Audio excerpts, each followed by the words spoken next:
17, and it begins in 3, 2, 1.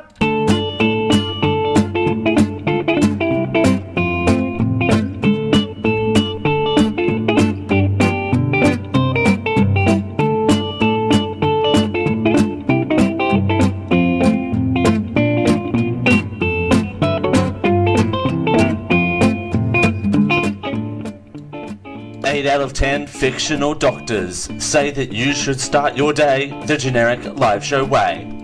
This is the Generic Live Show.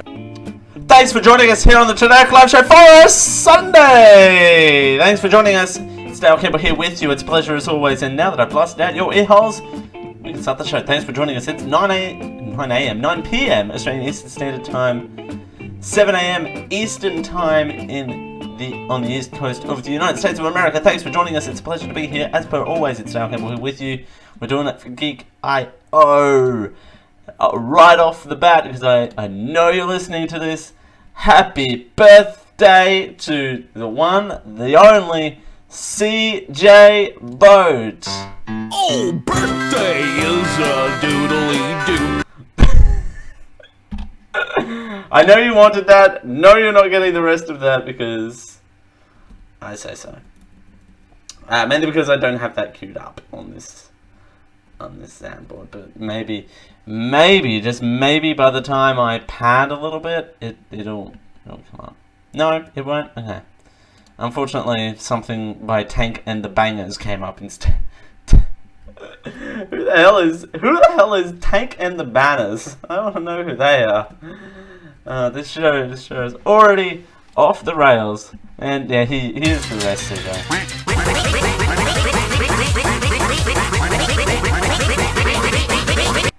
Actually, you know what? We're fine.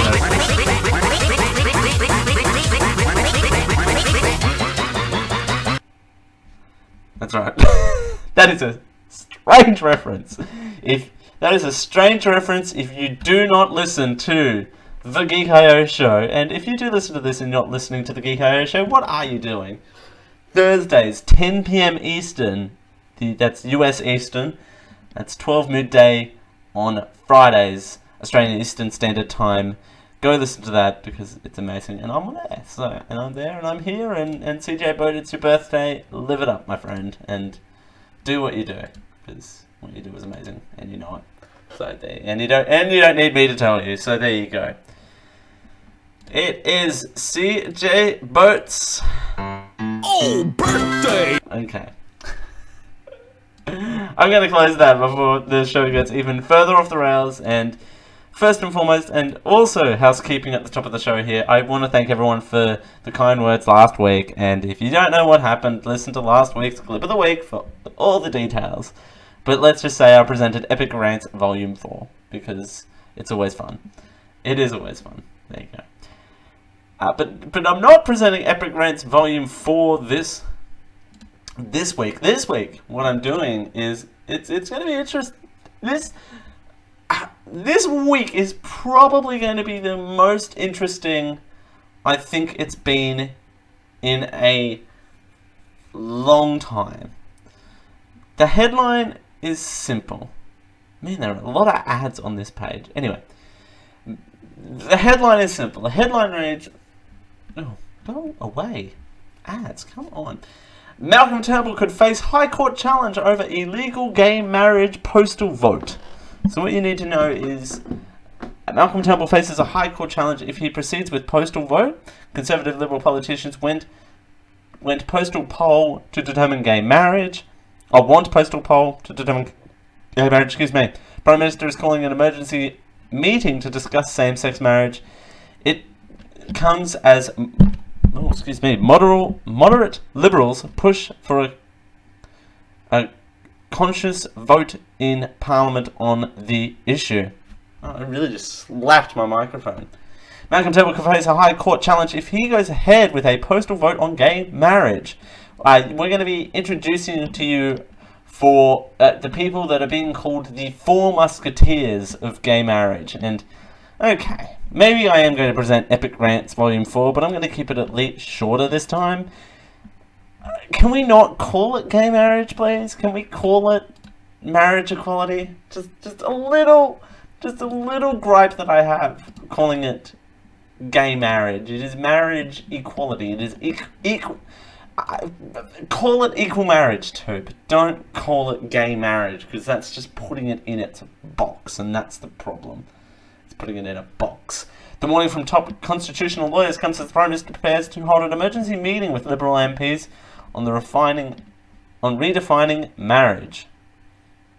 Liberal MPs from the party's right faction want a postal vote on gay marriage in a bid to thwart any attempt for moderate MPs to support conscious vote in Parliament. As I scroll down and see a whole bunch of interviews. This is interesting. So, what I understand this audio clip to be is Tim Wilson was being interviewed on this matter, and he walked off, and this is this clip. Why have you changed your mind and are talking to us now? Well, I never said I didn't want to discuss it. It's just that I had nothing new to say. That's all I said at the time, and that was my view at the time, and I wanted to talk about other things. But obviously, since then, we've had a special party room meeting that's been called. We're in a situation where we're going to have to deal with the issue, so let's deal with it head on. Okay, there you go. However, we're going to cancel that. However, constitutional lawyers Ron Merkel, QC, and Christopher Tran have prepared legal advice which argues a postal vote on gay equal marriage, I'm reading the scripts, kids, don't get up me, would invalidate it unless it was underpinned by new laws, the Sun Herald reports. Parents and Friends of Lesbians and Gays campaigner Shelley Agent, yes, that's actually the name of the agency, told the newspaper that she did not hesitate to take the government to the High Court based on this advice. Gay Liberal politicians Tim Wilson, Trevor Evans, Trent Zinnerman and Dean Smith have threatened to cross the floor and vote with Labor and the Greens if there is a conscious vote on equal marriage. So that they're gonna jump ship, so to speak.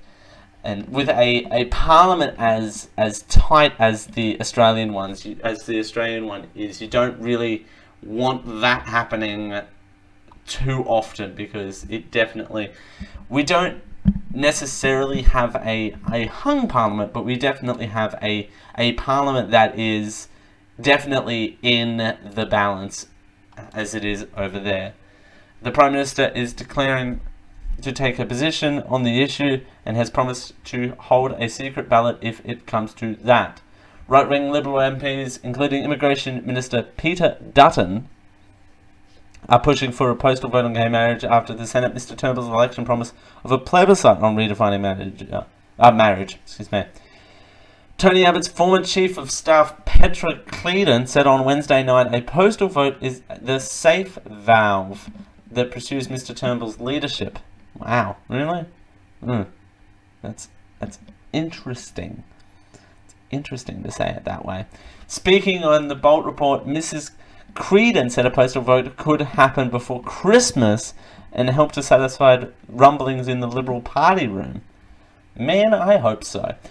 Under Liberal Party rules, backbenchers are permitted to cross the floor and vote against their party because, well, they're just voting on an issue. They don't have to stay within party lines. There is yet to be a firm vow to cross the floor by any rogue MPs who are currently leading the way for changes to Liberal policy. So here we go. We've got 25 seconds here. I don't think that Malcolm Turnbull will be here at the end of the year, but I suspect it won't be just this issue that brings him down.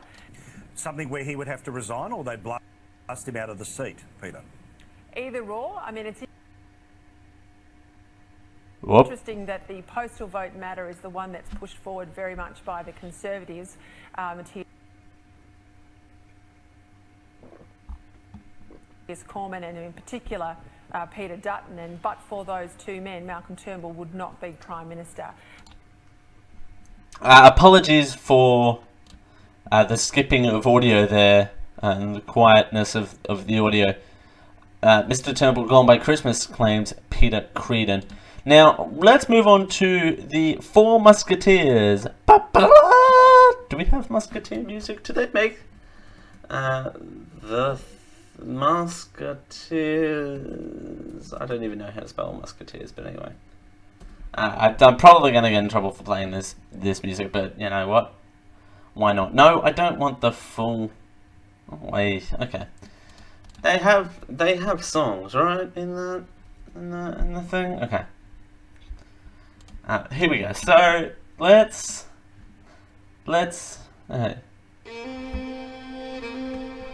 Yeah, Three Musketeers. There you go.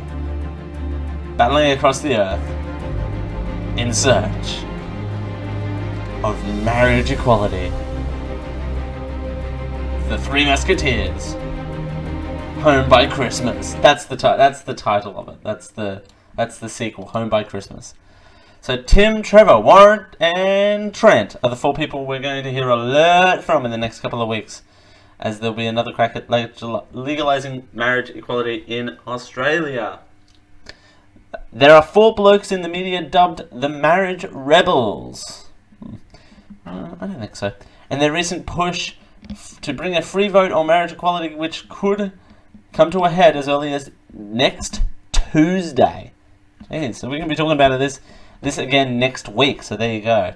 There have been widespread speculations if the coalition party's room sticks to the government's failed plebiscite polishes. Tim Wilson, Trevor Evans, and Trent Zitterman, proud gay men, could join Warren Ench and crossbenchers to trigger a marriage equality vote on the floor of Parliament. Now, Warren Ench, I've said this here locally. I've said that Warren Ench has the Angela Merkel approach to legalizing, achieving marriage equality. That's the proper way of saying that. That not a supporter, but can see how it works. Better servement of the people is Mr. Ench's approach to it all. If it was an extraordinary event to occur, the men would risk damaging their political standing within the party in an effort to pass marriage equality, which could happen by the end of the month. This could happen between Christmas, the end of this month, and Christmas. Quick note, though, another crucial player in the quote-unquote ambush is Senator Dean Smith. Because Smith is in the Senate, he wouldn't be a part of the dramatic move in the lower house. So there you go. And there's a podcast interview thing. Okay, here we go. Let's meet these musketeers, shall we? Let's start with Trevor Evans, the 35-year-old Liberal MP for the capital city seat of Brisbane. Evans has an honour degree in economics and previously serves as the High CEO of National Retail Association, the peak industry for foods and for shops and stores across the country. In 2010, Evans worked as the Chief of Staff to fellow Queenslander Peter Dutton. Oh, we all know who Peter Dutton is, don't we? Mm-hmm. Last year, Evans delivered his maiden speech to Parliament, thanking his, quote, "My partner Roger, my best friend and source for unconditional understanding. Your smile will shine through any darkness. I love you," unquote. Evans took to lead media instigator of rebellious push this week, appearing in The Australian on ABC Radio and ABC's Lateline on Monday to talk about the need for a free vote. Next up on the Three Musketeers is Tim Wilson, another rookie MP which is floating around the political circles for years, according to this article, including a stint as Australian Human Rights Commissioner. He also was also the policy director of the right-wing think tank the IPA, and also is known to send a tweet or two that got people pretty mad. Last year, Wilson broke down in tears during his maiden speech, talking about his fiancée Ryan. For 7 years, a ring has sat on both of our left hands, and they are the answer to the question we still cannot ask. But most importantly, to my fiancée Ryan.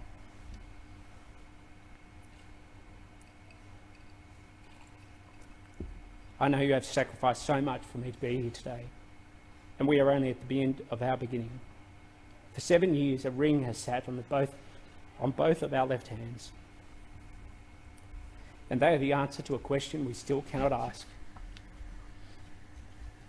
No matter what happens from here, we have already achieved more than many who come and go from this place, because we have lived the change we seek in the world. Now that is a tough pill to swallow.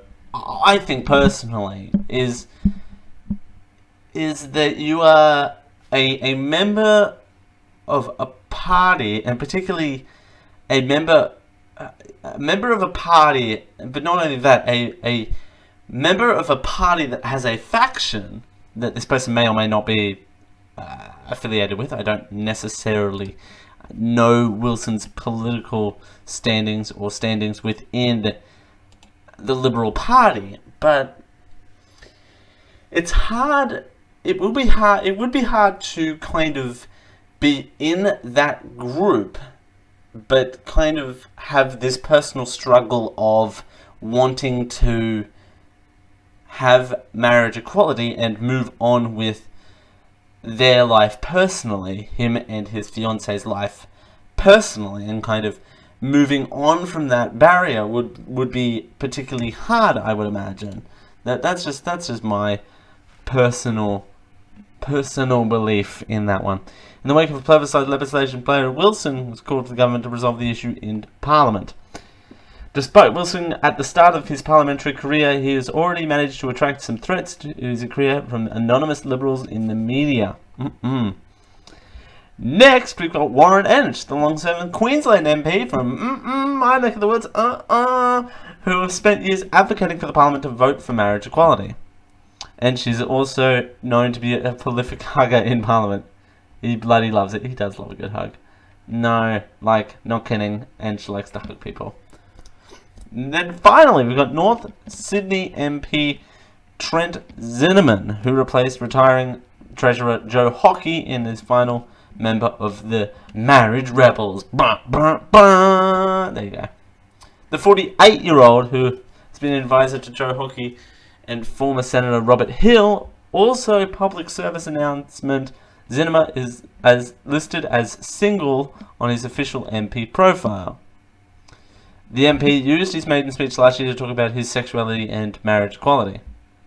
Zinnerman also marched in the Sydney Mardi Gras last year and gave Labor leader Bill Shorten a big old hug. Not the hugs going on here. Now, and I think on extension from Mr. Wilson's point, that because that's what I really want to narrow down on, and now that these stories of these gay liberals and gay conservatives are coming out as well, which is a thing. I'm not disregarding that was a thing even back last year when that whole debacle went down, and we were talking about the federal election around that time of the year as well. I think for me, what breaks down here is it's starting, and it always has, but particularly on the back end of a failed plebiscite, a plebiscite that didn't even get to action. I think the hardest and most difficult thing there is, it's kind of, the most difficult thing there is it's impacting these people's lives personally. And 9 years is a long time, and that is a very long time, and for that to only now have an impact, but B, to have an impact at all, is a huge thing. And it's a big block in not only one person's life, but a country's life, because this is one person's example. I'm pretty sure if we had an open phone line here on the Generic Live Show, I'm sure we would get floods of calls saying that, yeah, I'm in this situation, we're wanting to get married and that sort of thing. And like my sister, for instance, who is engaged and would imagine and would hopefully cross that line, and I'd be forever happy for her to get married to her fiance one day, but that can't happen, and that is also a big roadblock in her life, and that impacts a person and eats away at them, and they can't really perform their duties on a day-to-day basis because they just don't seem to be getting anywhere as well, and that's huge. But one point I want to make before we go to a commercial break here, one thing I want to mention is that it's people, you don't have to, and I think I said this last year, if not I mentioned it somewhere, is that you don't have to like it to support it. And that's been forever clear since Germany legalized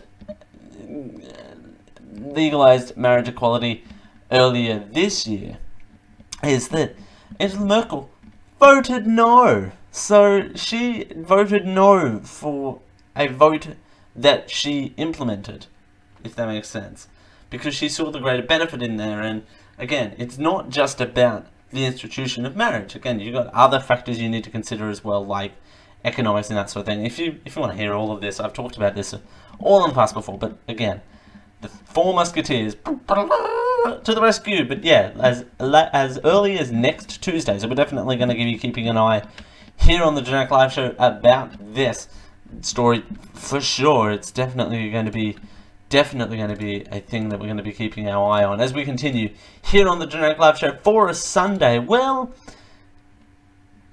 Pokemon Go seems to be struggling a little bit, so it's no surprise that it's trying different avenues to stay relevant in 2017. As we continue here on the Generic Live Show for a Sunday, it's Dale Campbell here with you. We're doing it for Geek.io Live and on your hard drive for a Sunday.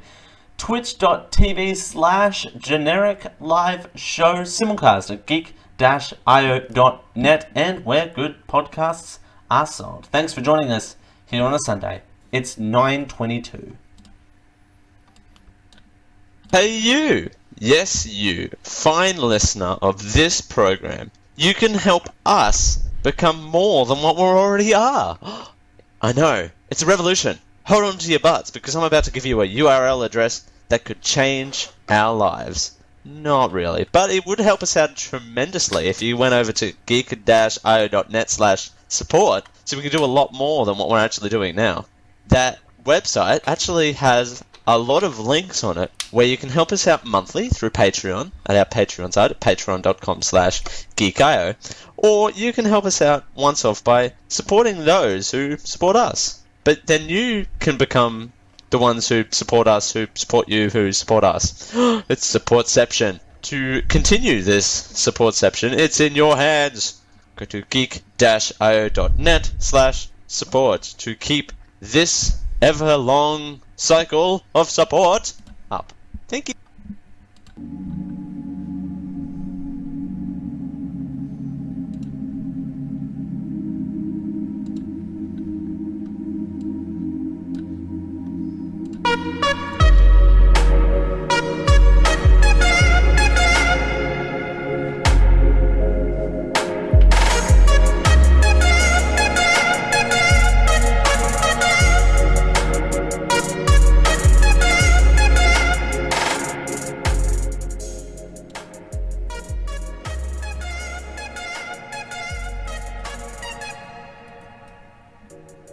We're here to give you a big dose of genericness.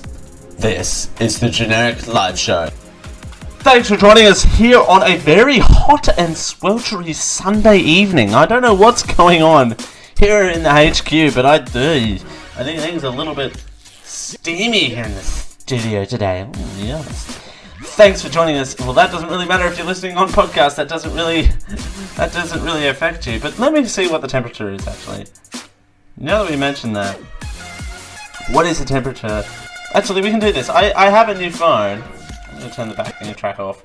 I bought an iPhone, so we can ask at any time during the show, because, ladies and gentlemen, welcome to the new show, Siri. Hey Siri. Hey Siri. Welcome to the Generic Live Show. It just says, I'm sorry. Hey Siri, tell us a story. This is great radio. It was a dark and stormy night. No, that's not it. Okay, so no, let's for serious now. Let's ask Siri what the weather is. Hey Siri, what is the weather in Cairns, Queensland, Australia? Today, the temperature will range from 69 degrees to 84 degrees. Okay, it's currently 73 degrees. That's Fahrenheit. Don't ask why I have it in Fahrenheit. But I do, so there you go. Because I'm learning space points. You know, we all have to learn different things. So I'm learning space points. So that is Siri, ladies and gentlemen, the new Australian on the podcast. It's Dale and Siri in the morning for you. So there you go. Thanks for joining us. It's patreon.com/geek. If you want to help us out by getting an actual co-host and not a robotic one, so there you go. That's exciting. So Pokemon Go is having a tough time. Hey Siri, how do you play Pokemon Go? Let's see. Here is what I found. Take a look. Oh, okay. It wants me to. It wants me to read. What do you take me for, Siri? All right. So, Pokemon Go is having some tough times. But when Pokemon Go took over children's screens last year and most teachers were struggling to keep it out of the classroom, a school on the New South Wales Central Coast decided to incorporate the popular game into their science lessons. After students in the International Football School in Korong have quote-unquote caught the Pokemon in the Botanic Gardens using the augmented reality app on their phone, their science teacher would talk about them all about the plants around them. Okay, so it's kind of when they take the photo, I guess. I don't know. Students at the Sports Focus School, which runs from kindergarten to grade 12, are also encouraged to play other popular video games, including Clash of Clans and Ingress, in the classroom to build their communication and teamwork skills. Quote, "We're using what the kids already like to do to get outcomes. The games are conduct for discussions about other things," the school's head of curriculum, Dean Groom, said. About half of Australian students are now using video games in the classroom, up from 1/3 in 2015, according to international surveys found in the 2018 Digital Australia report. About 70% of parents believe video games can effective for teaching and motivating students at school. 64% believe they can help pay attention, and 62% believe they can help schools remain relevant. The report-led author Jim Brand said the growing acceptance of video games is linked to a broader demographic of Australians playing games at home. About 93% of households have gaming devices. 67% of Australians play video games. Okay, wait, okay. Sidebar. Are they counting phones as gaming devices, though? Is that what's happening here? I bet that's what's happening.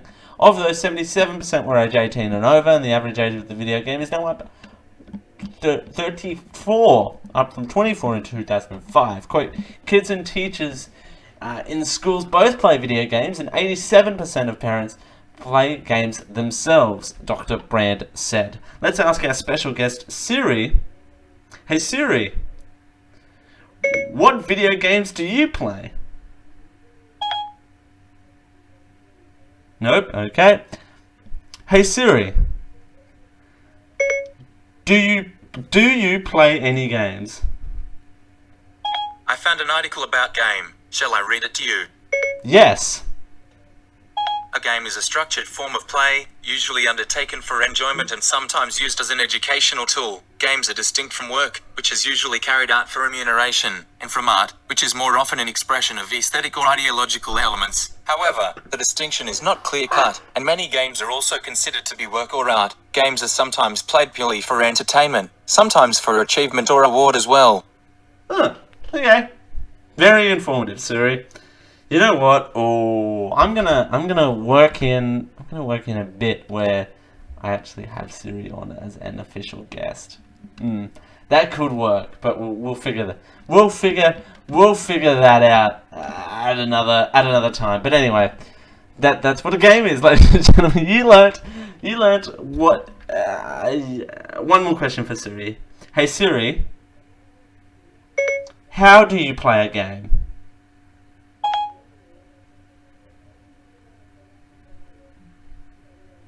Yeah, let's not do that. Okay, as we continue, here on the Generic Live Show for a Sunday, Pokemon Go in the classroom. Get on it. Also that report. I love that the Siri just went on a massive tirade. Okay, by the way, that segment ends there. There you go. Thanks for joining us here on the Generic Live Show for a Sunday. Well, the Brexit still continues to be a massive threat. But this time, I can hear talking in the background. This time, it's hit in another area that I don't think we've touched on here much on the Generic Live Show, and we'll tell you more as we continue here on the Generic Live Show for a Sunday. It's Daryl Campbell here with you. It's 9:31. Hey you! Yes you, fine listener of this program. You can help us become more than what we already are. I know, it's a revolution. Hold on to your butts, because I'm about to give you a URL address that could change our lives. Not really, but it would help us out tremendously if you went over to geek-io.net/support, so we can do a lot more than what we're actually doing now. That website actually has a lot of links on it where you can help us out monthly through Patreon at our Patreon site at patreon.com/geekio, or you can help us out once off by supporting those who support us. But then you can become the ones who support us, who support you, who support us. It's supportception. To continue this supportception, it's in your hands. Go to geek-io.net/support to keep this ever-long cycle of support up. Thank you. Want a custom computer? Want to run the latest games at the highest graphics with no lag? Want to build a computer that can make and edit movies or videos like them they're professionals? Pugent Systems has your solution. Go to geek-io.net/Pugent to build a brand new custom computer. We'd like to thank Pugent Systems for their support of the Geek.io network.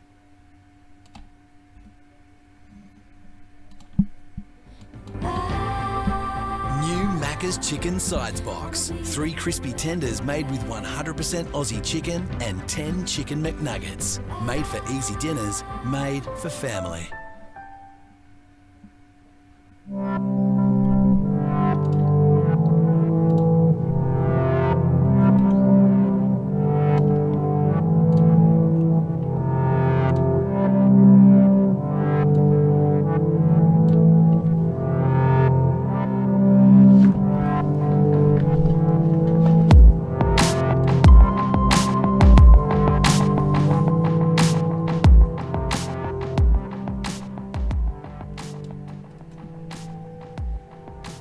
You finally found the most generic live show. This is the Generic Live Show.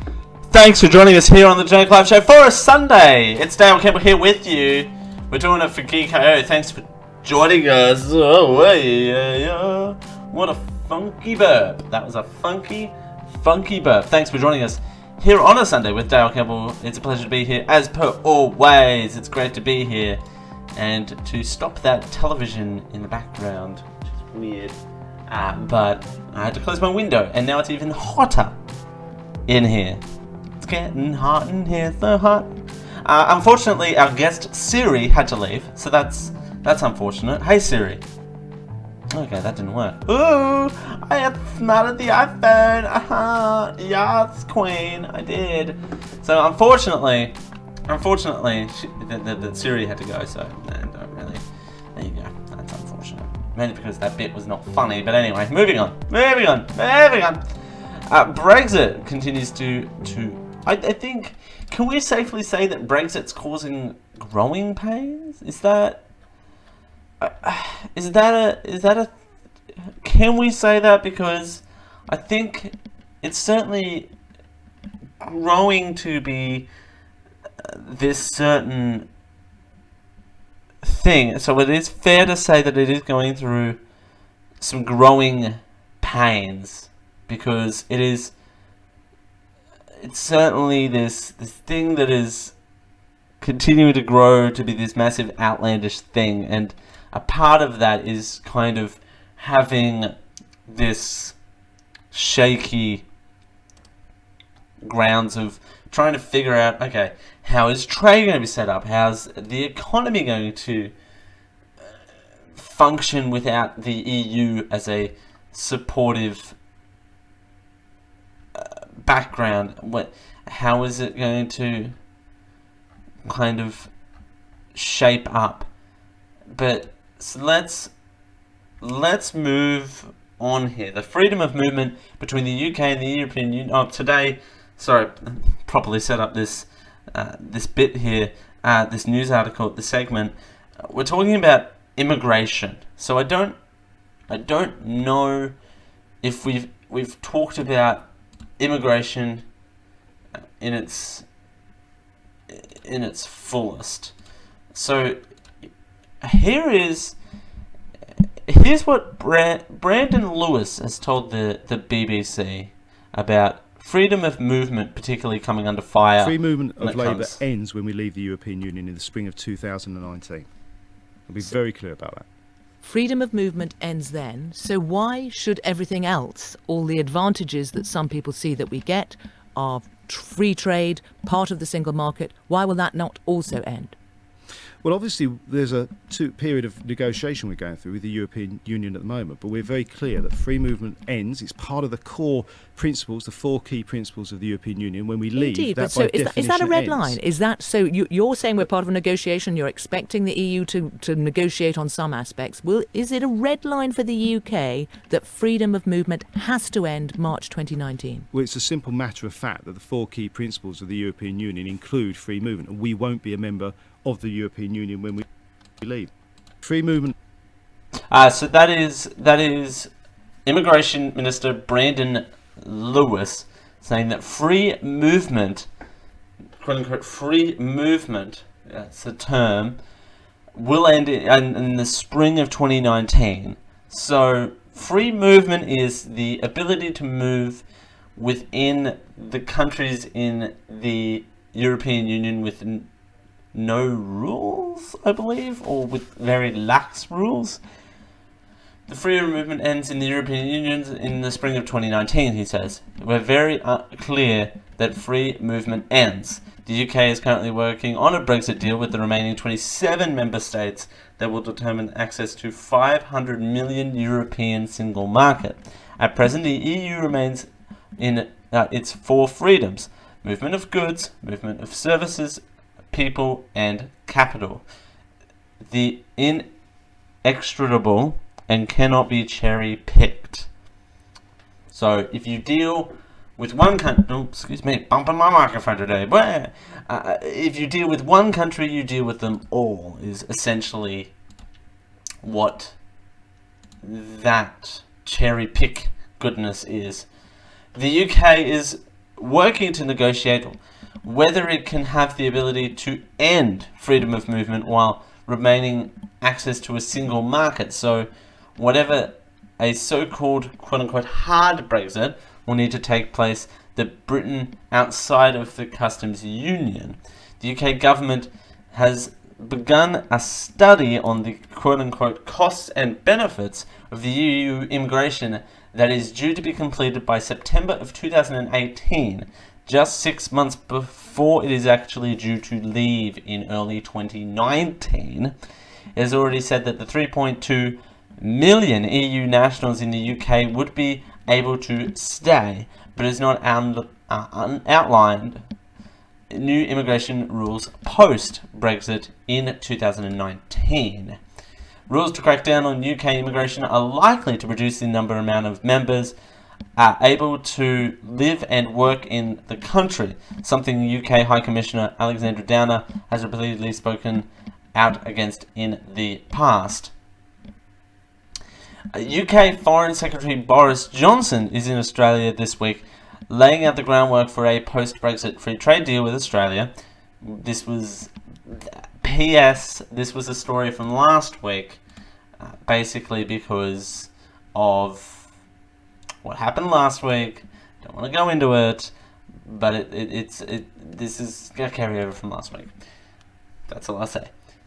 Visas are expected to be on the priority list for Australian Foreign Minister Julie Bishop, who wants greater access to be part of any deal. Dr. Andrew Carr, a senior lecturer at ANU's Strategic and Defence Studies Centre, says the issue of UK visas for Aussie workers once Britain formally leaves the European Union is a big concern for the federal government. Quote, it's a parliamentary issue, and it's probably one that is closest to our hearts of a lot of Australians in terms of how they would see the relationship with the UK in the moment. So what? This video kind of...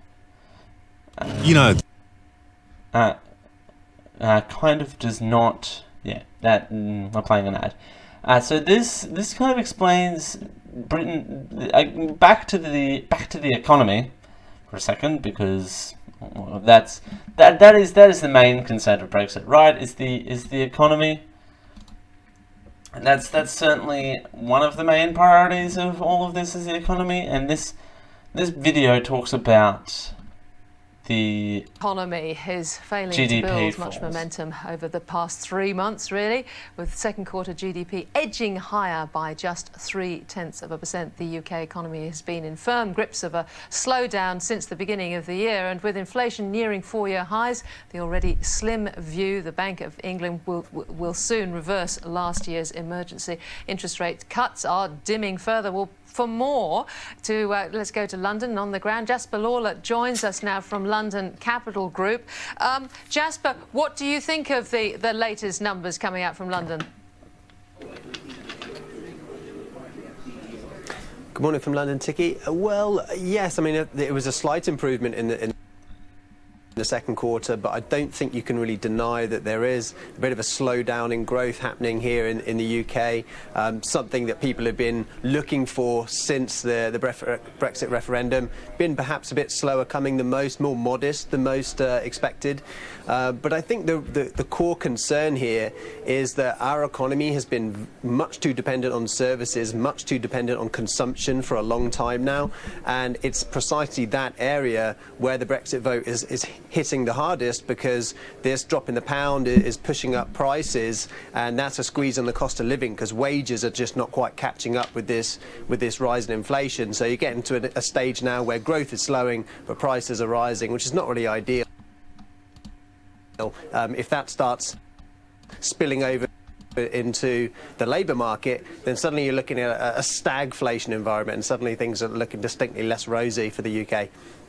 We've had the Foreign Secretary and the Defence Secretary out here, the British one, out here in Sydney today, talking up Brexit and confidence in Britain. Now, I was just looking as well at BMW saying that they're going to put the electric Mini in Oxford. I mean, is there any feeling at all that there could be some investment momentum somehow coming from somewhere through Brexit? Well, I mean, I think if you look on the corporate side, actually things are still pretty good right now, and Britain's still a very strong economy, and so the Foreign Secretary, obviously, who's a big fan of the Brexit process in the first place, understandably talking up the economy. BMW, that's a sign of confidence in the UK. The Mini is a classic British car, and they're keeping it British, which is a great thing. And we've seen a lot of inbound M&A now, a lot of acquisitions of British companies. Obviously, the drop in the pound makes those companies cheaper to invest in, but obviously you wouldn't invest unless you're confident in the kind of longer-term outlook of those companies. So we've got choppy waters ahead. I think no one really doubts that, but there's still an underlying confidence that the UK can do well in or out of the European Union. All right. And just some brief news on Lloyds Bank's profit. Yes, I mean, we've had a slew of corporate earnings today, and so Lloyds, they've seen the best results in 8 years. It was the first major set of results since they've become fully private, because obviously the government took a stake during the financial crisis. So now they're a fully private company. Earnings are ticking higher, but the problem is that there's still some legacy fines coming through. So PPIs, which was the protection payments that were offered on insurance, that is still a problem. And in fact, they've admitted to some other problems with mortgage arrears. So they're still paying back a lot out, and that's obviously slightly damages what is otherwise an improving profit outlook. Still, good news so far. Jasper Laura, thank you very much. That is tricky, and some guy there, I don't think it had his name there, but that is from Sky News. That audio there, thank you for that, Sky News. And it is important to take note of all of that as well, because yes, Brexit is going to be this big kind of cluster of issues that haven't really arisen or are a part of life, but don't really get considered in day-to-day activities. And that brought up, wow, bumping my microphone, hands everywhere. But that audio clip reminded me of something as we were going through it.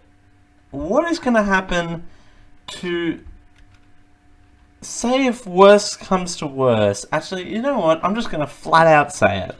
What if the UK ends up like Greece? Okay? Heaven forbid. I know that's probably never going to happen. But say if it does. What happens then? What happens if the UK gets to Greece-style levels?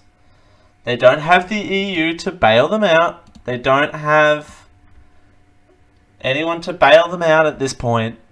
They're on their own. I'm sure allied countries like Australia and the US would chip in away at the UK and tell the UK, hey guys, you're better than this. Come on now. Come on, UK. You can do it. You can do it. That's what they need to do. But what will they do is another matter of fact. And that never occurred to me until we heard that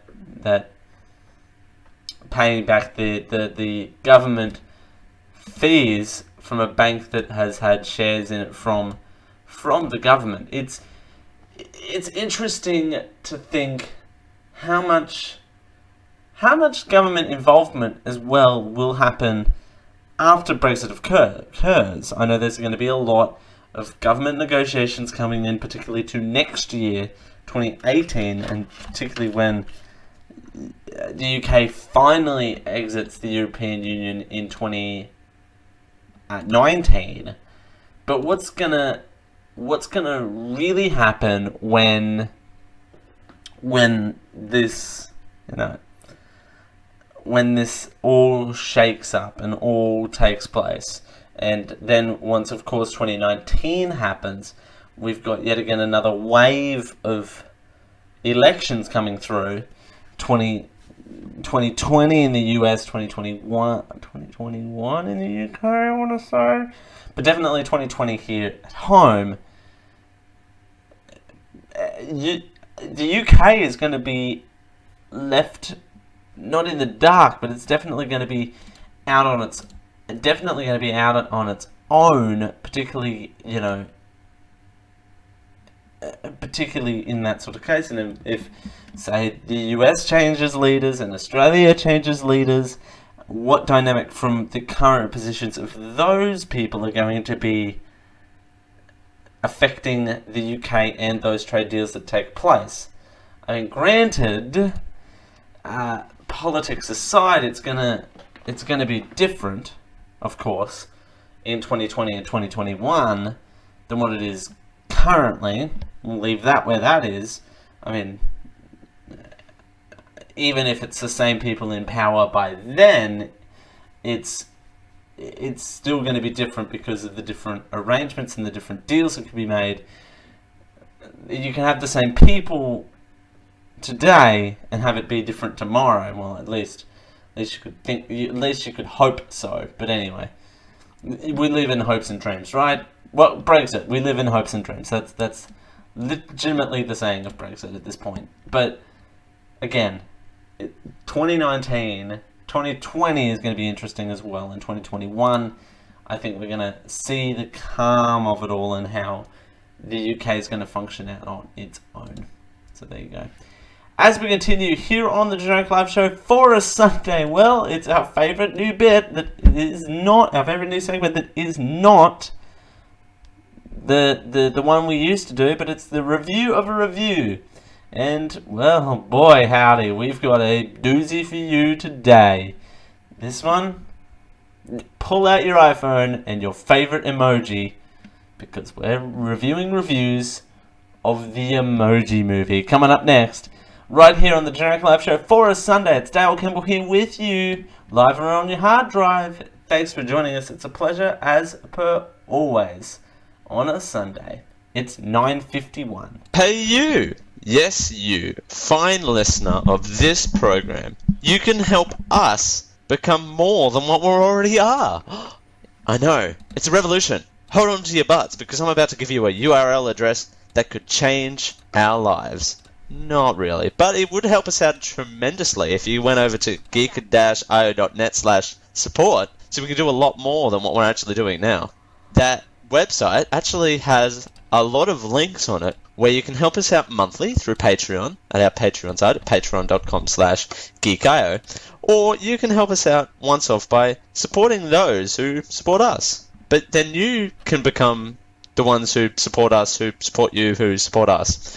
It's Supportception. To continue this Supportception, it's in your hands. Go to geek-io.net/support. Generic Live Show is sponsored by Tweaked Audio. With 7 styles and 7 colours, there are mic'd and non-mic'd options available. Designed to sound great with music and talk, and engineered for durability. All options come with a lifetime guarantee and a noise-reducing design. Compatible with all of your devices, even those weird Windows phones. We have an exciting offer just for you. If you use our coupon code GEEK at checkout, you'll receive a third off your order plus free worldwide shipping. Head on over to tweakedaudio.com to check out the range. And when you're ready to order, use coupon code GEEK, that's GEEK, GEEK, at checkout for a third off and free worldwide shipping. We thank Tweaked Audio for their support.